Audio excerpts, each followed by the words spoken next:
Hi guys, ඔන්න අදත් මම සුපිරි වැඩක් කරනවා. හැබැයි මම කිව්වට මගේ සහෝදරී හෙලියත් එකතු වෙලා තමයි මේවා කරන්නේ. ඉතින් එයා රැකියාවට ගිහින් බොහෝ උඩට ඉතින් මම පොඩි දේවල් කරලා තමයි අපි කීයක් කරේ මෙහි හරි හම්බ කරගන්නේ. ඉතින් එයින් අපිට හිතෙනවා තවත් කෙනෙකුට මේ වාගේ මොනවා හොදලා දෙන්න අපිට ලොකු සල්ලි භාගයේ වෙන දේවල් ඇඳුම් පිළිවෙල එහෙම දෙන්න අමාරු නිසා අපිට පුළුවන් වෙලාවට අපි පුළුවන් තරම් අපි හරි හම්බ කරගෙන අපි කෑම ගන්නවා වගේම තවත් කෙනෙක් ගැන හිතලා එහෙම කෑම වේලක් හදලා දෙනවා. ඉතින් මේ දවස්වල හරිම රස්නේ.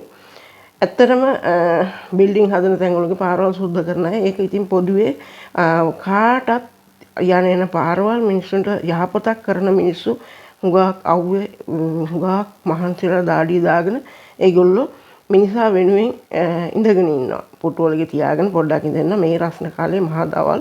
ඉතින් හරි අමාරුයි ඒගොල්ලන්ට අපි දන්නවා. ඉතින් මම පොඩ්ඩක් හවස් වෙලා ගිහින් දෙන්න මේ කෑම එකක් හදන බුරියානි එකක්. ඉතින් මට හිතුණා කෑම හතරක් පහක් හදලා දෙන්න ඕනි කියලා. අපි දෙන්න එහෙම තමයි අපිට පුළුවන් වෙලාවට අපි මේ වීඩියෝ ප්ලෑන් කරලා කරන්නේ නෙමෙයි. ඒ වෙලෙට අපි හදනවා ටක් ගාලා එක ඇල්ලුවා. මේ ඉතින් අපි මේ වගේ කෑම ඕන තරම් හදනවා. නමුත් හදලා තියෙනවා. නමුත් මට මේක පෙන්වන්න ඕනේ අපිට පුළුවන් විදිහට අපිට පුළුවන් වෙලාවට අපි කන උයා ගන්න එකෙන් හරි කාට හෝ කෑම වෙලක් හරි දෙනවා නම් ඒක බොහොම සතුටුයි අපි හරි හම්බ කරගන්න දෙයින්. ඉතින් හුඟක් කට්ටියට කාර්යබහුල තත්ත්වෙත් එක්ක ඉතින් මේවා හරි අමාරුයි. නමුත් ඩම්පින් කරන අය වැඩි දැන් හරියට. ඉතින් ඒක ඇත්තටම තවත් වැඩි වෙන්න ඕනේ. මොකද අපේ රටේ කියලා නෑ විදේශ රටක කියලා නෑ. අපිට පුළුවන් විදිහට අපි දෙයක් කරනකොට ඒ දේ පෙන්නනවා නම් තව කෙනෙකුට ඒ දේ කරන්න ඒගොල්ලන්ටත් හිතෙනවා පුළුවන් අවස්ථාවකට. බොහොම ඉඩ කඩවල් අඩු අය ඉන්නවා. ඒ කියන්නේ හුඟක් කාර්යබහුලත්වයේ වගේම ඉතින් මේ රටවල් වගේ හරි හම්බ කරගන්න දේ ගෙවල් වලට බහම ගොඩක් ඉතින් මෙහෙ ගෙවලා මෙහෙ ඉතින් වතුර එක පවා ඉතින් සල්ලි වලට ගන්න ඕනේ. නිකන් ඇවිද්දත් බෙහෙත් ටික වුණත් ඉතින් ගොඩක් වියහිදන් යනවා. ඉතින් එතකොට ගොඩක් කට්ටියට අමාරුයි කරගන්න. හැබැයි එහෙම කියලා නෑ. මම අද සුළු දේවල් කරන සුළු රැකියා චුටි ලංකාවේ කෑම හදලා මොනවා හරි කරන කෙනෙක්. විශේෂ කියලා මට ජොබ් එකක් නැහැ. මගේ මොකද කකුල් දෙක ගොඩක් අමාරුයි. නමුත් ඒකට වේදනානාශක පෙත්තක් බීලා ඇවිදලා එහෙම දාඩිය මහන්සියෙන් කයක් හරි හම්බ කරගන්න එකෙන් තමයි මේ විදිහට අනිත් එක්කෙනා ගොඩක් උදව් කරනවා. එයා රැකියාවට ගිහින්. ඉතින් මේ විදිහට අපිට හිතෙනවා පාරේ වැඩ කරන අය ඉන්නවා. ඒ වගේම පාරේ වැඩ කරනකොට ඒගොල්ලෝ මිනිස්සුන්ට සහනය තකාම අවුවේ වේලි වතුර සිබහේ ඉතින් ඒගොල්ලෝ කෑම ගෙවල් වලින් ගේන්න නැතුව නෙමෙයි ඒගොල්ලෝ ගේනවා. ඒගොල්ලෝ වතුර ගේන්න නැතුව ගේනවා. නමුත් අපිට පුළුවන් වෙලාවට අපි යන්නේ එමයට උදව් කරන්න ඕනේ. මොකද අපිත් ඔය අනන්තවත් ඒ අසරණ තත්ත්වවල ඕන කෙනෙකුට මුහුණ දෙන්න වෙනවා. මේ කාස්ට් එක අවු යනකොට අපිට වතුර සිබ හැදෙන වෙලාවල් ඕන තරම් තියෙනවා. කඩලඟ නැහැ. කවුරු හරි හිටියොත් අපිට වතුර එකක් දැක්කොත් මේ රටවල් වගේ ඒවා හුඟක් බෙදනවා. ඉතින් මේවා ඇත්තටම මිනිස්සයා වෙනුවෙන් බොහොම කැපවීමෙන් කරන දේවල්. ඉතින් අපිටත් මිනිස්සෙක් වෙනුවෙන් කැපවීමක් කරන්න පුළුවන් නම් ඒක ලොකු වඩාත්ම හොඳ දෙයක්. ඒ නිසා තමයි මම ඔයාලට මේ වීඩියෝ එක මේ විදිහට පෙන්නන්නේ. ඉතින් මම බුරියානි එක හදලා දෙගොල්ලන්ට ගෙනියනවා. ඒ වගේම මගේ ලොකු මල්ලි නැති වුණා. මීට මාස 5කට ඉස්සෙල්ලා වතුපිටුවේ ඉස්පිතාලේ වැඩ කරන ගමන් ඒගොල්ලෝ සේවයේ දීලා ඉවරලා ඊට පස්සේ වෙඩින් එකකට ගිහින් එනකොට ඇක්සිඩන්ට් එකකින් ඩ්‍රයිවර් එයා දෙන්නම නැති වුණා. එයාත් මං සිහි කරලා මට ඕනකමක් තියෙනවා කෑම පහක් හයක් හරි අපිට පුළුවන් විදිහට කාට හරි පිළිගන්නවා. ඉතින් මේ රටේ ඒ වාගේ මේ අසරණ තත්ත්වෙන් වැටිච්ච මිනිස්සු නැහැ. මොනවා රැකියාවක් කරන අය ඉන්නේ. ඒගොල්ලන්ට මොන තරම් දුන්නත් ඒගොල්ලන්ට වැඩි අපි අන්ත අසරණයි වෙන්න පුළුවන්. ඒත් අපිට පුළුවන් දේ අපි කරන්න සෑම තිස්සෙම අපි ඉගෙන ගන්න ඕනේ. ඉතින් ඒවා හොඳ දේවල්. ඒ නිසා මම ඔයාලට මේ වචනේ ස්වල්පයක් කියාගෙන මේ වීඩියෝ එක අනිත් වීඩියෝ එකට සම්බන්ධ කරගන්න බලාපොරොත්තු මේකත් වීඩියෝ කරගෙන ඔයාලට මේ දේවල් කියන්නේ ඇත්තටම අපි හොඳ දෙයින් හැමතිස්සෙම ජය ගන්නවා කියන එක. අද අපි මේ විදිහට දන් දෙන නිසා තමයි මේ විදිහටවත් අපි කාලා බීලා අද මේ විදිහට ඉන්නේ. ඉතින් මේ රටවල් වලගේ මිනිස්සුන්ට කරන සේවය මහා විශාලයි. අපිත් එයින් බිදක් හරි දැක බලාගෙන මේ වගේ දේවල් කරන්න ඕනේ. ඒ දා පුංචි කාලේ නම් මේ දේවල් මගේ පුරුද්දක් තිබුණා. ඒ වගේම මට හම්බෙන සහෝදරියොත් ඒ වගේ මේවට දැනට වෙන්න හරි කැමතියි. ඉතින් ඒ නිසා අපිට හරි ලේසි දෙයක් කරනකොට බෙහෙදකින් තොර කරන්න. ඉතින් අපි බලමු ඉස්සරහට තව ටිකක් මොනවද අපි කරන්න කියලා. බත් එක මෙහෙම උයාගත්තා බුරියානි හදන්න. ඉතින් එක්කෙනා එක වෙනස් විදිහට හදනවා. මෙතන චිකන් ටික මම මේ විදිහට දෙවිල් දාන්න තම්බ ගන්නවා. ඉතින් විවිධාකාර විදිහට මට පුළුවන් මට කැමති විදිහට මම මේ ටික මෙහෙම හදා ගන්නවා.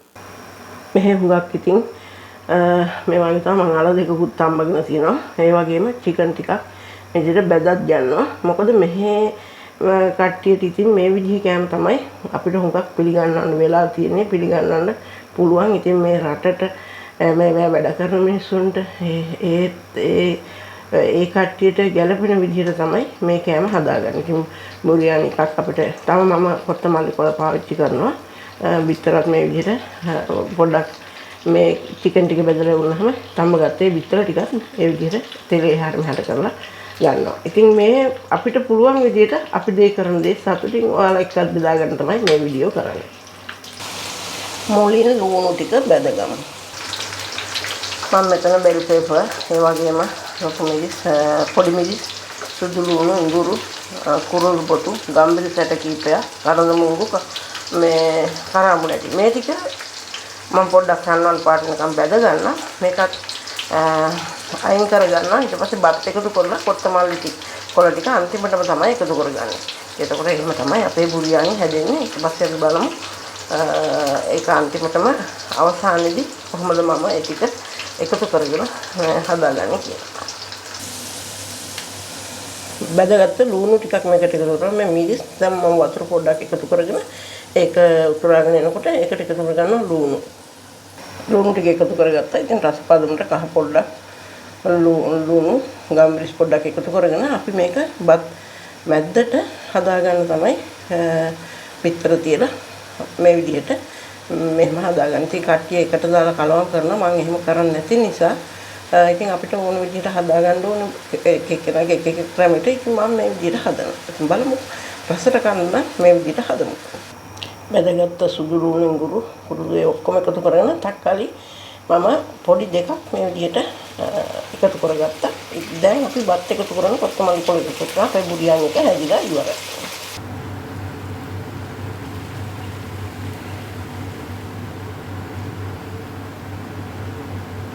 මම බුරියානි එක හදාගෙන ඉවරයි.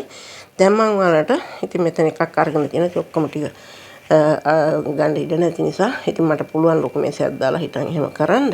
නමුත් මම මේක ඔයාලට පෙන්වන්න ඕන නිසා මේ විදිහට තමයි ගත්තේ. දැන් අපිට මේක තියෙන්නේ ගොඩක් රෑ වෙනවා. ඒගොල්ලෝ දැන් රාත්‍රියේ තමයි දැන් වැඩ කරලා බිල්ඩිමක් හදන කට්ටිය තන ඉන්නවා. පාරේ වැඩ කරන කීප දෙනෙක් මම පණිවිඩය අරපුවාම එක්ක අපි ගෙනිහින් දෙනවා නැත්නම් කට්ටිය එනවා. ඉතින් රෑ වෙනවා. එතකොට ඉතින් කරවල ගන්නත් බැස්ස මම මේ ටිකෙන් මෙතන වීඩියෝ එක අපි මේ ටික කරලා ඉවර කරනවා. ඉතින් ඇත්තටම අපි දෙයක් දෙනකොට කෙනෙකුට කන්න පුළුවන් විදිහට සතුටින් මේ විදිහට දෙන්න ඕනේ. දෙන්නම් වාලේ නෙමෙයි. මම කැමති විදිහට මම හැදුවේ මෙතන චිකන් බෙදපු කෑල්ල තියෙනවා. මේ බලන්න ලුණු මෙහෙම බෙදගත්තා මම. බෙදගත්ත ලුණු මිරිස් චිකන් වතුර එකතු කරගෙන මාත් ටිකක් එකතු කරලා හරිම රසයි චිකන් තම්බන වතුර ඒවත් එකතු කරගෙන මිරිස් පොඩ්ඩක් ගම්බිරිස් ටිකක් ඒ විදිහට දාලා හදාගෙන ඒක වෙනම ගත්තා. ඉතින් අපිට පුළුවන් මැදින් එහෙම එකත් හරිම රසයි මිරිස් කරලා බැදපු කිසිම තක්කාලි පොඩ්ඩක් එකතු කරගෙන තියෙනවා. බිත්තර එක තියෙනවා මිරිස් තියෙනවා. ඉතින් මේකට වෙන කරි අවශ්‍යයක් නැහැ. මේක එක්කම කන්න පුළුවන්. මේ අපිට මේකට උඩින් තව බත් ටිකක් එකතු කරගන්නවා. ඒකට බුරියානි කියලා ලස්සන. ඉතින් අපි කෑමක් දෙනකොට ගුණ සුවඳ ලස්සන මේ සියලුම දේ තියෙන්න ඕනේ. අති පිරිසිදු හදලා ඒ දේ දෙන්න. මම හරි කැමතියි මේ විදිහට දේවල් කරන්න. ඉතින් පුළුවන් විදිහට අපි කරනවා. ඉතින් මම මෙතන එකතු කරන් තියෙනවා. මම මෙතන අරගෙන තියෙනවා පෙයාස් එකක් වතුර බෝතලේ. ඉතින් අපි එහෙම තමයි අද දෙන්නේ. ඉතින් අපිට පුළුවන් විදිහට ඒ විදිහට අපි මේ විදිහට සතුටින් දෙයක් හදලා ඔයාලටත් පෙන්වන්නේ. ඉතින් පුළුවන් කෙනෙකුට පුළුවන් අවස්ථාවක මේ වගේ දේවල් දෙන්න පුළුවන්. අධ්‍යයක් කරනකොට අපි ඒක කෙනෙකුගේ ප්‍රිය මනාප විදිහට දෙන්න ඕනේ. ඉතින් සතුටින් මේ දේවල් පෙන්නගෙන අපි ඔයාලත් එක්ක එකතු වෙලා මේ විදිහට බුරියානි හැදුවා. ඉතින් මම මෙතන වීඩියෝ එක අවසන් කරනවා. අපි ගිහින් දෙනකොට කෙනෙකුට පෙන්නනවට වැඩිය අපි හදපු දේ ලස්සනට හදලා පෙන්නලා අපි දෙන්න හදපු දේ අපි ඔයාලට මේ විදිහට පෙන්වුවා.